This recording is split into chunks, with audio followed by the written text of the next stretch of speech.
Hi friends, நம்ம ஈராட் மூவிஸ்ல சமீபத்தில் வெளியாகி இருக்கிற சஞ்சய் லீலா பன்சாலியோட ஹீராமண்டி தி டைமண்ட் பஜார் வெப் சீரிஸ் எப்படி இருக்குன்னு பார்ப்போம். இந்த சீரிஸ் நெட்ஃபிளிக்ஸ்ல தமிழ்லையும் அவைலபிளா இருக்கு. மேல பதிவுக்குள்ள போறதுக்கு முன்னே நம்ம ஈராட் மூவிஸ்ல வாரம் வெளியாகிற எல்லா மொழி படங்களோட விமர்சனத்தை பார்க்கறதுக்கு நீங்க மறக்காம இந்த சப்ஸ்கிரைப் பட்டனை கிளிக் பண்ணி என்கரேஜ் பண்ணுங்க. இப்போ இதோட கதையை சுருக்கமா பார்ப்போம். இந்த பீரியட் டிராமாவில் விபச்சார விடத்தில் இருக்கிற 3 சகோதரிங்களுக்குள்ள நடக்கிற மோசமான போட்டி, பொறாமை, படிவாங்களை பத்தியது. இந்த சண்டையில ஒருத்தர் காட்டி கொடுத்துக்கிறாங்க. அது 2வது ஜெனரேஷனுக்கும் பரவுது. அவங்களும் அந்த வலையில சிக்கிறாங்க. மல்லிகா ஜான் ரெட் லைட் ஏரியாவான ஹீராமண்டியோட மையத்தில் இருக்கிற ஒரு ராயலான விபச்சார விடுதி ஷாஜி மஹாலோட மேடம், தாய், தாதா அவங்க தான். 1940ல நவாபுங்க இந்த விபச்சார விடுதிகளுக்கு தாராளமா பணத்தை வாரி இறக்கும் காலகட்டம். ஒவ்வொரு நவாபும் ஒரு பெண்ணை தினமும் அவங்களோட என்டர்டைன்மெண்ட்டுக்கு ரிசர்வ் பண்ணி வச்சிருப்பானுங்க. அவங்களோட மனைவிகளோ தனிமையில வாழ்க்கையை தள்ளிட்டு இருப்பாங்க. மல்லிகா ஜானுக்கு பிபோ ஜான் மற்றும் ஆலம் ஜெப்னு 2 மகள்ங்க. 2 பேருமே அம்மாவை நேசிக்கிறவங்க. ஆனா இந்த மாதிரியான பாரம்பரியத்துல இன்ட்ரெஸ்ட் காட்டல. பிபோ ஜான் சுதந்திர போராட்டத்தோட ஒரு பகுதியா ரகசியமா ஈடுபட்டு இருக்கா. அதே நேரத்துல கவிஞரா வரணும்னு ஆசைப்படுற ஆலம் ஜெப் தான் காதலிக்கிற தாஜ்தார் கல்யாணம் பண்ணிட்டு அங்கிருந்து வெளியேற ஆசைப்படுறா. மல்லிகா ஜான் லஜோன்ற பெண்ணுக்கும் வளர்ப்பு தாயா இருக்கிறா. அவளோ இந்த தொழில இருந்துட்டு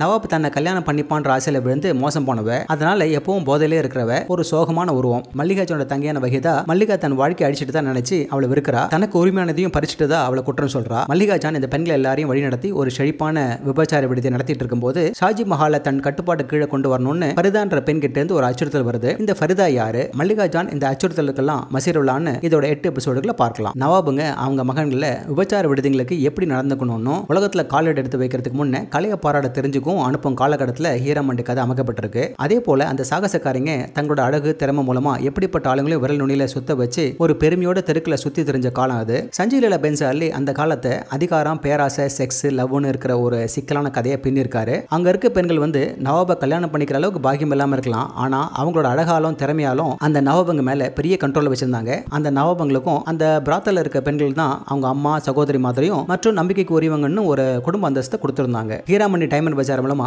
சஞ்சய் லீலா பன்சாலி விபச்சார விடுதல இருக்கிற அழகான நடன பெண்களையும் அவங்க கிட்ட ஒரு பலமான உறவுல இருக்கிற நவாபுகளோட பெரும் செல்வமும் ஆடம்பரமா இருக்கிற ஒரு செழுமையான உலகத்துக்கு நம்ம திரும்பவும் கொண்டு போறாரு. இந்த கதை லாகூர்ல சுதந்திரத்துக்கு முந்தைய இந்தியாவோட முக்கியமான காலகட்டத்தில் அமைஞ்சிருக்கு. இந்த ஹீராமண்டியோட இடம். அந்த ஆடம்பர உலகத்துல மனிஷா கொய்ராலா, சோனாக்ஷி சின்ஹா, அதித்தி ராவ் ஹைதாரி இந்த ஹீராமண்டியோட பெண்களை வழிநடத்துறாங்க. இந்த நெட்ஃபிளிக்ஸ் தொடர் இந்த ஹீராமண்டி ஆளுறதுக்கான உரிமையை ஒரு தந்திரமான மோதலோட வலுவா தொடங்குது. இருந்தாலும் கதை ஒரு சில பிரச்சனைகளை திரும்ப சுத்தி வரதால கடைசி சில எபிசோட்ல வர இந்த போட்டி சண்டை தான் பிரதானமா இருக்கும். மொயின் பைகோட கதையை அடிப்படையா வச்சு ப்ரொடக்ஷன் டிசைன்ஸ், காஸ்டியூம், சினிமாட்டோகிராஃபின்னு ஒவ்வொரு சீனா செதுக்கி இயக்குனர் பன்சாலி இந்த ஆடம்பரமான கடந்த காலத்தை நம் கண் முன்ன அப்படியே கொண்டு வந்திருக்காரு. இந்த ஹீராமண்டியில மல்லிகா ஜான் ராணியா வளர்ந்துட்டு இருந்த காலத்துல அவளால மெதிக்கப்பட்டவளோட வாரிசு ஒரு உரிமை போற தொடங்குது. ஹீராமண்டி தி டைமண்ட் பஜார்ல ஆரம்பத்துல ஆண்களுக்கு அதிக வேலை இல்லைன்னு வருது. ஆனா கடைசியில அதோட முடிவுக்கு அவங்க தான் கொண்டு போறாங்க. ஹீராமண்டியோட 6 முக்கிய கதாபாத்திரங்களை தவிர அப்பப்ப வர மத்த பல கேரக்டர்களை ஃபாலோ பண்றது கஷ்டம். இந்த உரிமைக்கான டிராமாவில் ஆலம் ஜெப் அப்புறமா தாஜ்தார் நடுவில் இருக்கிற காதல் கதையை புகுத்தி சுவாரஸ்யமாக்கிறதுக்கு முயற்சி பண்ணிருக்காங்க. அது அவ்வளவா கன்வின்சிங்கா அமையல.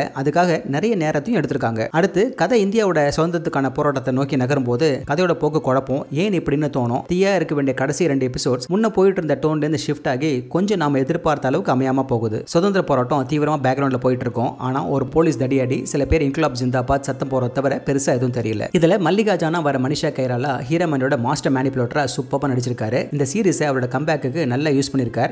முழுக்க இந்த பீரியட் டிராமாவில் அதித்தி ராவ் ஹைதாரி தைரியமான பிபோ ஜானா கச்சிதமா நடிச்சிருக்காங்க. சின்ஹாவின் ஃபரிதான் ஒரு பழிவாங்கிற கதாபாத்திரம். ஆனா அது போக வீரியம் இல்லாம போயிடுச்சு. ஆலம் ஜெப்பா சீகால் சில சமயங்களை தொலைஞ்சு போறார். சோகமான லஜோ வர சத்தாவுக்கு ரொம்ப குறைச்சலான ஸ்கிரீன் பிரசன்ஸ் தான். ஆனா நினைவுல நிக்கிற பெர்ஃபார்மன்ஸ். சப்போர்ட்டிங் ஆர்டிஸ்ட்ல அந்த உஸ்தாத் ஜியா வர இந்திரேஷ் மாலிக் இம்ப்ரெஸ் பண்றார். இந்த 8 எபிசோட்ல விபச்சார விடுதலை கொடிக்கட்டு பறந்த அந்த பெண்களோட தளபதி முடிகிற தருவாயில இவங்க நாட்டோட சுதந்திரத்துல எப்படி கன்வர்ஜ் ஆனாங்கன்ற கதையை ரொம்ப அழகா ஃப்ரேமுக்கு ஃப்ரேம் செதுக்கி இருக்காங்க. ஆனா இந்த ஹீராமண்டி முதல் ஃப்ரேம்ல இருந்து கடைசி வரை சோகத்துல முடிகிருக்கு. நடுவில் கொஞ்சம் நம்பிக்கை கலந்திருக்கு. கடைசியில நம்ம எதிர்பார்ப்புக்கு அமையாம கரைஞ்சும் போகும். ஆனாலும் இந்த 8 எபிசோட்ஸ் கொண்ட இந்த தொடரை பெரிய திரையில பார்க்கும்போது அதோட அழகான விஷுவல்ஸ்ல மயங்கி நீங்க நிகழ்காலத்தை மறக்கலாம். ஓகே ஃப்ரெண்ட்ஸ், இதே போல இன்னொரு சுவாரஸ்யமான வெப் சீரிஸ் விமர்சனத்தோட சந்திக்கிறேன். இந்த விமர்சனம் உங்களுக்கு பிடிச்சிருந்துச்சுன்னா உடனடியாக லைக் பண்ணுங்க, ஷேர் பண்ணுங்க. நன்றி.